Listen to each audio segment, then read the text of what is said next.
I'm Madison, a 20-year-old girl from Georgia, USA. I never believed in love at first sight until the day I met Zuberi. He was from Kenya, 24, with deep brown eyes that held storms and sunsets, and a voice as calm as the sea. He had just moved to the US on a student visa to study mechanical engineering at the same college I attended. We first crossed paths during an autumn volunteer event at the community center. I was helping arrange books. He was fixing a broken ceiling fan, effortlessly, like he'd done it 100 times. Our first conversation was simple. "Need help with that box?" he asked, smiling. I nodded, shy. "Only if you're offering." And just like that, he became my favorite hello. At first, I told myself it was just a crush. But Zuberi was different from every other guy I'd ever known.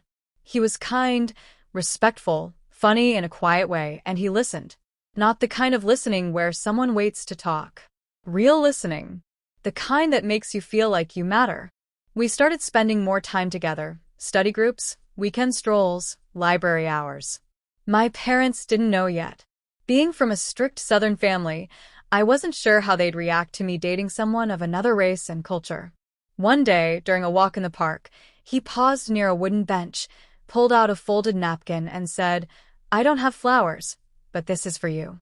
It was a sketch of me, smiling. Real. Beautiful. I melted. But as things blossomed between us, shadows followed too. One late evening, Zuberi didn't show up for our coffee date.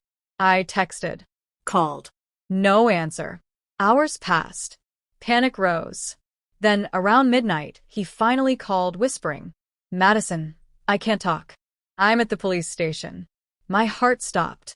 It turned out Zuberi had been falsely accused of shoplifting at a local gas station. The clerk called the police based on suspicion alone. No proof, just bias. He was released without charges, but his visa status became fragile. Any minor legal record could get him deported. "I don't belong here," he told me that night, defeated. "You belong with me," I said, holding his trembling hands. I took a risk. I told my family everything.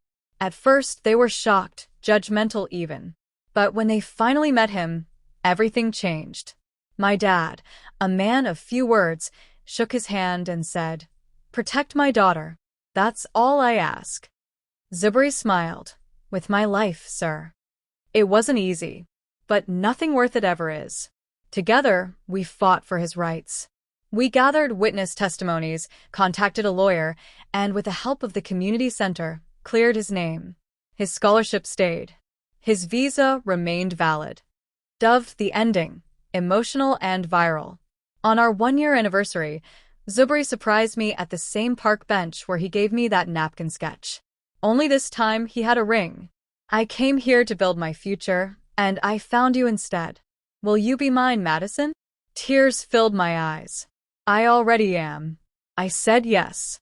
We hugged, not just two lovers, but two souls who had defied odds, culture, fear, and the shadows of judgment.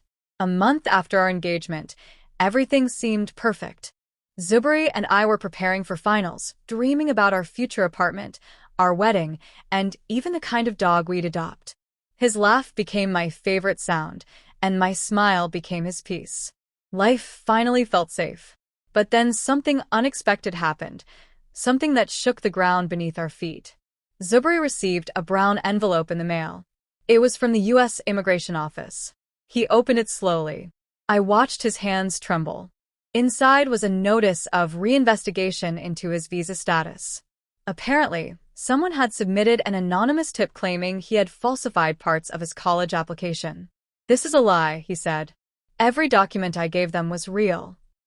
We rushed to his advisor, then to the university's International Student Office. Everyone knew Zuberi was clean. But still, the process was triggered. Bureaucracy doesn't wait for truth. He had 30 days to prove himself again or face deportation. That night, I couldn't sleep.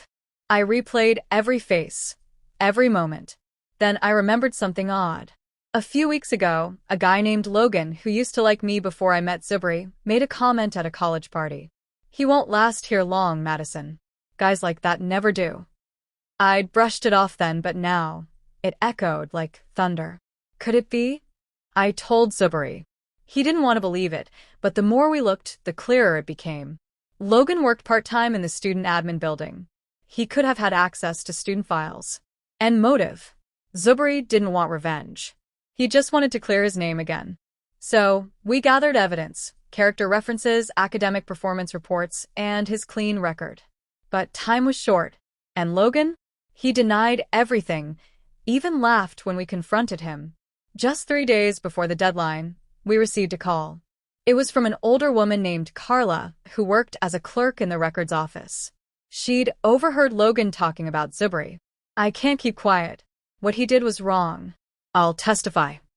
Her statement became the final piece. With her help, Zuberi was cleared again. The case was closed. And this time permanently. 6 months later, under a canopy of fairy lights in a garden behind my grandmother's house, I walked down the aisle to the man who once thought he didn't belong. Zuberi stood in a navy blue suit, tears in his eyes. I thought I came to America to study, he whispered as we stood face to face. But I came here to find you. We said our vows with trembling hands and full hearts.